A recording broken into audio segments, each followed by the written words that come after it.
بسم اللہ الرحمن الرحیم نحمدہ ونصلی علی رسول الکریم۔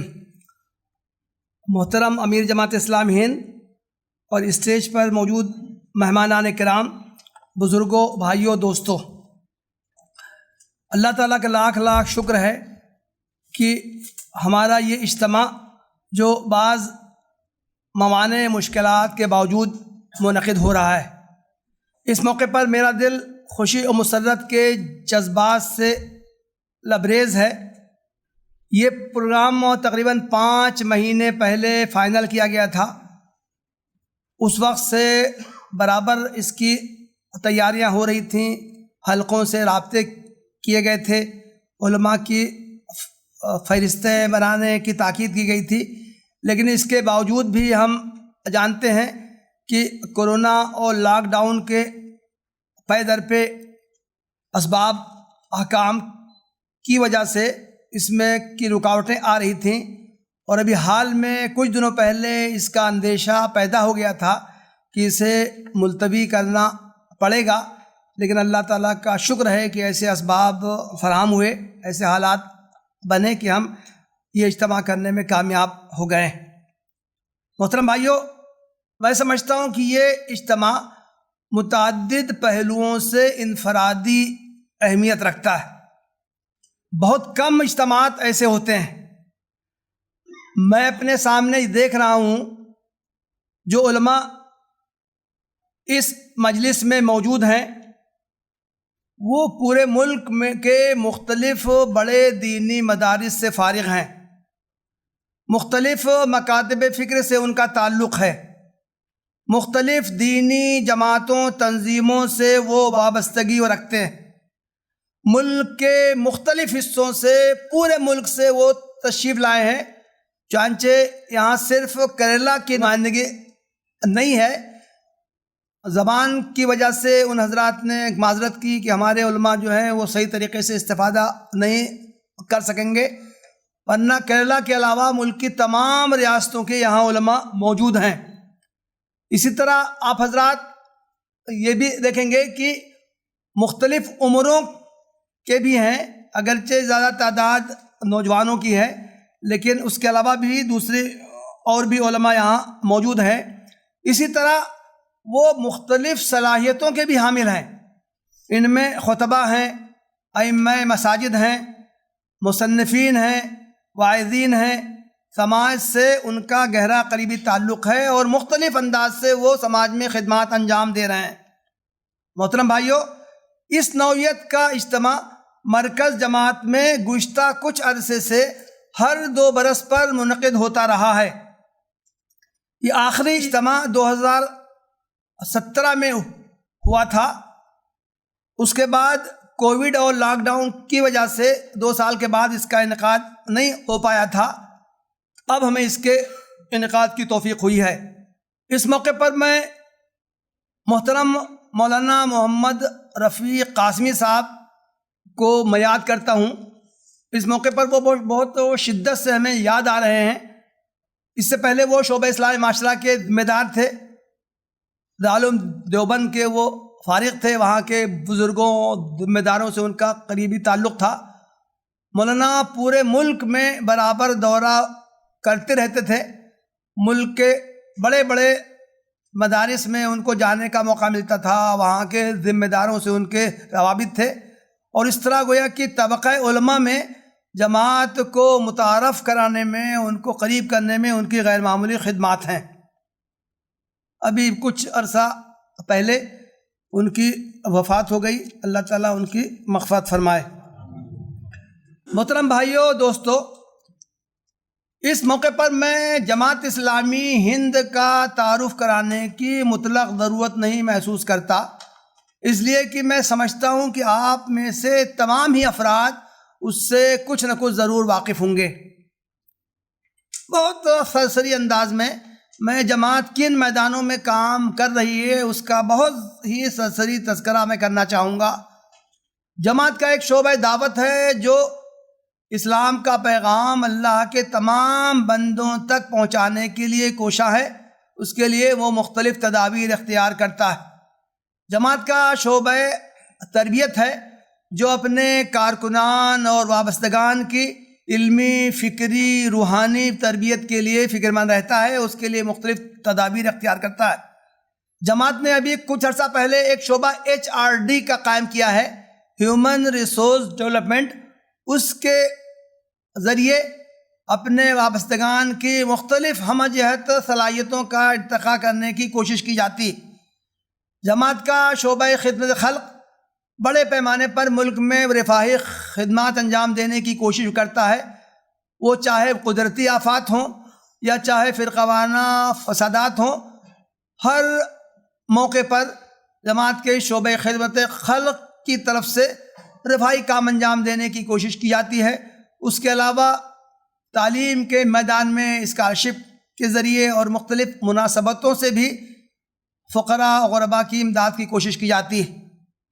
جماعت کا شعبہ جو ملکی امور ہے، اس میں جو اپنے ملک میں جو مختلف ایشوز اٹھتے ہیں اس پر وہ ایکٹیو ہوتا ہے اور اس میں وہ سرگرم خدمات انجام دیتا ہے۔ اسی طرح جماعت کا شعبہ جو ملی امور ہے، امت مسلمہ میں جو مسائل پیدا ہوتے ہیں، چاہے وہ تعلیمی میدان میں ہوں، سماجی میدان میں ہوں، مسلم نوجوانوں کے بارے میں جو مختلف آزمائشیں ہوتی ہیں ان میں، اور دوسرے وہ ایشوز جو ملت سے متعلق ہوتے ہیں وہ اس میں وہ سرگرمی انجام دیتا ہے۔ جماعت کا ایک شعبہ تعلیم تھا، اس کے تحت جماعت نے اس میقات میں اس کو ایک وسعت دی ہے اور مرکزی تعلیمی بورڈ قائم کیا ہے۔ وہ ایک تعلیم کے میدان میں ہمہ جہت اس کے ذریعے خدمات انجام دینے کی کوشش کی جاتی ہے۔ اس کے علاوہ جماعت نے اس میقات میں ایک شریعہ کونسل قائم کی ہے، اس کے ذریعے شرعی و فقہی معاملات میں رہنمائی فراہم کی جاتی ہے۔ ریسرچ اور تحقیق کے میدان میں بھی جماعت سرگرم عمل ہے، چنانچہ تصنیفی اکیڈمی کے ذریعے نئے موضوعات پر کتابیں تیار کی جاتی ہیں اور مرکزی مکتبہ اسلامی سے اس کی اشاعت ہوتی ہے۔ اس کے علاوہ ریسرچ کے میدان میں جماعت نے ایک اور شعبہ قائم کیا ہے، centre for study and research CSR۔ اس کے ذریعے یونیورسٹیوں میں، تعلیمی اداروں میں تحقیق اور ریسرچ کا ماحول پیدا کرنے کی کوشش کی جاتی ہے۔ مختلف سیمینار، کانفرنس، سمپوزیم وغیرہ منعقد کیے جاتے ہیں۔ جماعت کا ایک اہم شعبہ اسلامی معاشرہ ہے، جس کے تحت ہمارا یہ پروگرام منعقد ہو رہا ہے۔ شعبہ اسلامی معاشرہ کے تحت بھی مختلف سرگرمیاں جو مسلم سماج سے متعلق ہیں انجام دینے کی کوشش کی جاتی ہے۔ مثال کے طور پر آسان نکاح کی تلقین کے لیے بڑے پیمانے پر مہمات چلائی جاتی ہیں اور مسلمانوں کو توجہ دلائی جاتی ہے کہ وہ نکاح میں جو غیر شرعی مصرفانہ رسوم جو عام ہو گئی ہیں ان سے وہ اجتناب کریں اور مصنون طریقے سے نکاح کو رواج دیں۔ اسی طرح جماعت نے ایک ازدواجی تفہیمی پروگرام ایک چلایا ہے کہ مسلم نوجوانوں کو جو نکاح جن کا ہونے والا ہے یا ابھی حال میں ہوا ہے ان کے سامنے اسلامی آئلی تعلیمات بیان کی جائیں تاکہ وہ خوشگوار ازدواجی زندگی گزار سکیں۔ یہ جو پروگرام پورے ملک میں چلائے جا رہے ہیں، جماعت کی طرف سے اس کا ایک کورس ترتیب دیا گیا ہے۔ اس کورس کے مطابق مسلم لڑکوں اور مسلم لڑکیوں دونوں نوجوانوں کے سامنے اسلام کی اعلی تعلیمات بیان کرنے کی کوشش کی جاتی ہے۔ اسی طرح جماعت کی ایک اہم سرگرمی خاندانی مفاہمتی مراکز، فیملی کونسلنگ سینٹرز کا قیام ہے۔ ازدواجی زندگی کے تھوڑے ہی عرصے کے بعد مختلف تنازعات پیدا ہونے لگتے ہیں۔ شعبہ اسلامی معاشرہ کی کوشش ہے کہ ان تنازعات کو ابتدائی مرحلے ہی میں چیک کیا جائے، ان کو روکنے کی کوشش کی جائے، زوجین اور خاندان کے دوسرے لوگوں کے درمیان مفاہمت پیدا کرنے کی کوشش کی جائے تاکہ ان کے درمیان خوشگواری باقی رہے۔ شعبہ اسلامی معاشرہ بزم اطفال کے تحت بھی کام انجام دیتا ہے۔ چھوٹے بچوں کی دینی اخلاقی تربیت کے لیے ہلکے پھلکے پروگرامز منعقد کیے جاتے ہیں۔ اسی طرح جماعت نے ایک نظام مساجد قائم کیا ہے۔ جماعت نے مثالی مسجد کا ایک تصور پیش کیا ہے کہ مسجدیں صرف 5 وقت کی نماز اور جمعے کی نماز ہی پڑھنے کا مقام بن کر وہ نہ رہ جائیں، بلکہ ان میں سماج کی اصلاح، معاشرے کی اصلاح کے لیے وہاں مختلف سرگرمیاں انجام دی جائیں، چنانچہ جماعت کے اس پروگرام کے تحت ہر ہفتے خطبات جمعہ بھیجنے کا اہتمام کیا جاتا ہے، پورے ملک میں اس کو عام کیا جاتا ہے۔ جماعت کی کوشش ہے کہ وراثت کی جو تقسیم ہے، جو مسلم سماج اس سے بالکل غافل ہے، اس کی طرف ان کو توجہ دلائی جائے اور اسلام کے اس اہم حکم پر عمل کرنے کے لیے ان کو آمادہ کیا جائے۔ اسی طرح جماعت کا ایک شعبہ جو ہے اس نے دینی مدارس اور علماء میں کام کرنے کا ایک طے کیا ہے کہ دینی مدارس کے دورے کیے جائیں، وہاں کے ذمہ داروں، اساتذہ اور طلباء سے ملاقاتیں کی جائیں، ان کے درمیان اصلاح معاشرہ کے سلسلے میں گفتگو کی جائے اور باہم تبادلہ خیال کے ذریعے کچھ منصوبے تیار کیے جائیں۔ چنانچہ جماعت نے ریاستی سطح پر علماء کا فورم تشکیل دیا ہے۔ مجلس العلماء، تنظیم العلماء، اتحاد العلماء، علماء فورم، علماء کونسل، اس طرح کے ناموں سے ریاستی سطح پر علماء کی انجمنیں قائم ہیں، اور نہ صرف علماء بلکہ وہ خواتین، وہ طالبات جو دینی مدارس سے فارغ ہیں، ان کی بھی انجمن جماعت نے قائم کرنے کی کوشش کی ہے۔ متعدد ریاستوں میں باقاعدہ یہ تشکیل پا چکی ہے مجلس العالمات کے نام سے، اور ان کے تحت بھی منظم طریقے سے پروگرام منعقد کیے جا رہے ہیں۔ یہ علماء کے دائرے میں کام کے سلسلے میں مرکز جماعت کی سطح پر دو کام انجام دیے جاتے ہیں۔ ایک تو یہ کہ ملک کے تمام بڑے مدارس کا دورہ کیا جائے، وہاں جا کر شخصی ملاقاتیں کی جائیں، افہام و تفہیم، ایک دوسرے کے تبادلہ خیال کے ذریعے اصلاح معاشرہ کے منصوبے تیار کیے جائیں۔ اور دوسرا کام جو مرکز کی سطح پہ ہوتا ہے کہ علماء کے پروگرام منعقد کیے جائیں۔ اسی کے تحت ہمارا یہ پروگرام منعقد ہو رہا ہے۔ جیسا کہ میں نے یہ عرض کیا کہ یہ ہر 2 سال پر منعقد کرنے کی کوشش کی جاتی رہی ہے، البتہ ادھر کچھ توقف کے بعد یہ پروگرام ہو رہا ہے۔ محترم بھائیو، اس وقت سماج میں علماء کی کیا اہمیت ہے، ان کا کیا مقام ہے، ان کی کیا ذمہ داریاں ہیں، اس پر کچھ بولنے کی کوئی میں ضرورت محسوس نہیں کرتا، اس لیے کہ آپ سب واقف ہیں، آپ سب اپنے ذمہ داریوں کا کما حق و شعور رکھتے ہیں، نہ صرف شعور رکھتے ہیں بلکہ سماج میں عملاً سرگرم ہیں۔ میں صرف یہ عرض کرنا چاہتا ہوں کہ ہم نے جو یہ اجتماع جو منعقد کیا ہے، جس میں آپ حضرات تشریف لائے ہیں، اس کے انعقاد کے پیچھے ہمارے کیا مقاصد ہیں۔ ہم یہ چاہتے ہیں کہ ملک کے جو موجودہ حالات ہیں ان کے تناظر میں ہم امت کی فلاح و بہبود کے لیے ہم غور کریں، مل جل کر ہمیں کام کرنے کا شعور پیدا ہو، تیزی سے بدلتے ہوئے حالات میں ہم اپنا مقام پہچانیں۔ اسی کے ساتھ ساتھ یہ بھی ہماری اس پروگرام کے ذریعے یہ بھی کوشش ہے کہ ہم نئے تقاضوں سے ہم کو واقفیت حاصل ہو، چنانچہ ہم نے اس پروگرام میں دونوں طرح کے موضوعات شامل کیے ہیں۔ اس پروگرام کا یہی فائدہ کم نہیں تھا کہ مختلف مسالک و مشارب اور مختلف علاقوں کے علماء مل جل کر بیٹھیں، چند دن ان کو ایک ساتھ رہنے کا موقع ملے، آپس میں گفتگو کریں۔ یہ فائدہ بھی کم نہیں تھا، لیکن اس کے ساتھ ساتھ ہم نے پروگرام کے جو عناوین جو طے کیے ہیں، موضوعات طے کیے ہیں، اس کے ذریعے ہم نے اس پروگرام کو بہتر سے بہتر بنانے کی کوشش کی ہے۔ چنانچہ آپ میں سے ہر کے پاس پروگرام کی کاپی موجود ہوگی، اس سے آپ یہ محسوس کریں گے کہ پروگرام میں 2 طرح کے موضوعات کو شامل کیا گیا ہے۔ جو روایتی موضوعات ہیں، جو عام موضوعات ہیں، جو اصلاح معاشرہ سے متعلق ہیں، جن کے بارے میں ہمارے درمیان گفتگو اس سے پہلے بھی ہوتی رہی ہے، وہ ہم بھی ان موضوعات پر گفتگو وہ کرتے رہے ہیں۔ ان میں سے کچھ موضوعات ہیں، مثال کے طور سے مسلم معاشرہ اصلاح کی تدابیر، موجودہ حالات میں دعوت دین کا کام کیسے کریں، اسلامی تشخص کی حفاظت کی تدابیر، مسلم پسند اللہ کو درپیش چیلنجز، ملک میں تہذیبی جارحیت کا مقابلہ کیسے کیا جائے، موجودہ دور میں مذہبی تفاہم کی ضرورت، مسالک کے درمیان اختلافات اور راہ اعتدال، مساجد کا مثالی کردار کیسے بحال کیا جائے، ملت کے اہم مفادات کے تحفظ کی تدابیر کیا ہیں۔ اس طرح کے موضوعات کے علاوہ ہم نے اس پروگرام میں کچھ نئے موضوعات بھی شامل کیے ہیں۔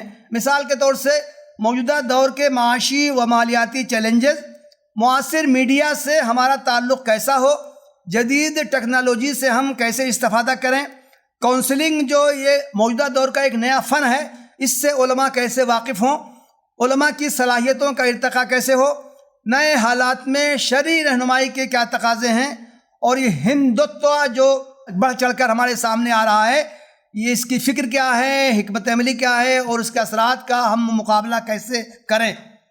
محترم بھائیوں، ہم نے اس پروگرام میں ریسورس پرسنز کی حیثیت سے ملک کے اہم معروف مشہور علماء کو دعوت دی ہے۔ تقریباً 30 علماء نے مختلف اجلاسوں میں شرکت کی منظوری دے دی ہے۔ ہم نے اور بھی علماء سے رابطہ کیا تھا، لیکن جو ملک میں بعض ریاستوں میں جو سیاسی انتخابات کی ہلچل ہے، اس کی مصروفیات کی وجہ سے وہ وقت نہیں دے سکے ہیں۔ جو علماء انشاءاللہ ہمارے پروگرام میں شریک ہوں گے، وہ بھی آپ اندازہ کریں گے ان کی اب تک کی سرگرمیوں سے اور ان کے اظہار خیال سے آپ اندازہ کریں گے کہ وہ انشاءاللہ اپنے جو موضوعات ان کو دیے جائیں گے ان پر وہ مبسوط اور سیر حاصل وہ گفتگو کریں گے۔ اور خود اس افتتاحی پروگرام میں بھی ہم نے اپنے اہم مہمانان گرامی کو دعوت دی تھی، آپ کی تشریف لائے ہیں۔ انشاءاللہ 2 حضرات اور آئیں گے، پروفیسر غلام یحییٰ انجم صاحب جو جامعہ ہمدرد میں شعبہ اسلامک اسٹڈیز کے پروفیسر ہیں، اور مولانا محمد اسجد قاسمی ندوی وہ مراد آباد سے آ رہے ہیں، وہ بھی انشاءاللہ کچھ دیر میں آپ حضرات کے درمیان موجود ہوں گے۔ اس پروگرام میں چند موضوعات پر مذاکرہ کا بھی ہم نے اہتمام کیا ہے۔ مذاکرہ کا مطلب یہ ہے کہ اس موضوع پر آپ حضرات میں سے کچھ لوگوں کو بھی اظہار خیال کرنے کی دعوت دی جائے گی، اور اس کے بعد صاحب صدر اس پر تبصرہ فرمائیں گے اور اس موضوع پر اپنے خیالات کا بھی اظہار کریں گے۔ ہم نے واٹس ایپ کے ذریعے آپ حضرات کو پیغام بھیج دیا ہے، جو حضرات ان مذاکرات میں شرکت کرنا چاہیں وہ اپنے نام ہے واٹس ایپ ہی پر جواب دے دیں۔ ان میں سے کچھ منتخب لوگوں کو دعوت دی جائے گی، اور انشاءاللہ جتنے بھی نام آئیں گے ہم ان کو کسی نہ کسی طرح ایڈجسٹ کرنے کی کوشش کریں گے۔ اس کے علاوہ ہر تقریر کے موقع پر ہم نے یہ ارادہ کیا ہے کہ انشاءاللہ اگر کسی تقریر کا وقت 45 منٹ کا دیا گیا ہے تو آدھے گھنٹے کی تقریر کروائی جائے گی، اس پر سوال و جواب کرنے کا آپ کو موقع دیا جائے گا۔ یہ سوالات آپ حضرات کی طرف سے تحریری طور سے آئیں تو زیادہ بہتر ہے، اور نہ کچھ زبانی بھی سوالات کا اگر موقع رہے گا تو انشاءاللہ اس کا بھی موقع دیا جائے گا۔ ایک بات یہ کہ ہم آپ سے خواہش کریں گے، ہم انشاءاللہ اب ہر پروگرام کو وقت پر چلانے کی کوشش کریں گے۔ عام طور سے معاف کیجئے، میرا بھی تعلق علماء ہی کے طبقے سے ہے، عام طور سے ہم لوگ وقت کی پابندی کا خیال نہیں کرتے ہیں، لیکن انشاءاللہ جماعت کے اس کیمپس میں اور جماعت کے اس پروگرام میں انشاءاللہ وقت کی پابندی کی پوری کوشش کی جائے گی۔ اگر کسی پروگرام کا وقت 3 بجے کا لکھا ہوا ہے تو انشاءاللہ کوشش کی جائے گی کہ 3:01 کی نوبت نہ آئے۔ میں خواہش کروں گا، درخواست کروں گا کہ آپ حضرات اس میں تعاون فرمائیں۔ اگر آپ حضرات کا تعاون نہیں ملے گا تو ہم اس میں کامیاب نہیں ہو سکتے۔ ہم نے اپنے طور سے آپ حضرات کے آرام کا پورا خیال رکھنے کی کوشش کی ہے، لیکن ظاہر ہے میں اعتراف کرتا ہوں کہ ہم آپ کے آرام کا مکمل آپ کو آرام پہنچانے میں شاید کامیاب نہ ہو سکے۔ ابتدا ہی میں معذرت کر لیتا ہوں۔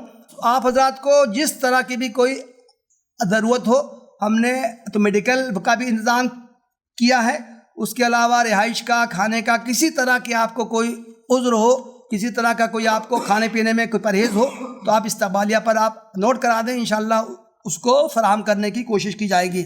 اس کے باوجود آپ حضرات دور دراز سے سفر کر کے آپ تشریف لائے ہیں، آپ کو زحمتیں ہوئی ہیں، میں سمجھتا ہوں کہ بلند تر مقصد کے لیے یہ زحمتیں آپ حضرات خوشی خوشی آپ برداشت کریں گے۔ آخر میں پھر ایک بار دل کی گہرائیوں سے آپ حضرات کا استقبال کرتا ہوں۔ انشاءاللہ میں سمجھتا ہوں کہ آپ حضرات یہاں 5 دن جو قیام آپ فرمائیں گے، انشاءاللہ اس سے آپ حضرات کو بھی فائدہ حاصل ہوگا، اور ہم یہ محسوس کرتے ہیں کہ انشاءاللہ جب یہ ہمارا پروگرام ختم ہوگا تو ہمارے آپ کے درمیان اور مزید قربتوں میں اضافہ ہوگا، اور انشاءاللہ ہم سب مل جل کر یہ نئے حالات میں جو پریشان کن جو ملک کے حالات ہیں اس میں انشاءاللہ ہم اصلاح معاشرہ کے لیے، امت کے تشخص کو برقرار رکھنے کے لیے، اور جو فتنے ابھر رہے ہیں ان کا تدارک کرنے کے لیے ہم سب ضرور کچھ نہ کچھ کوشش انجام دیں گے۔ وآخر دعوانا الحمدللہ رب العالمین۔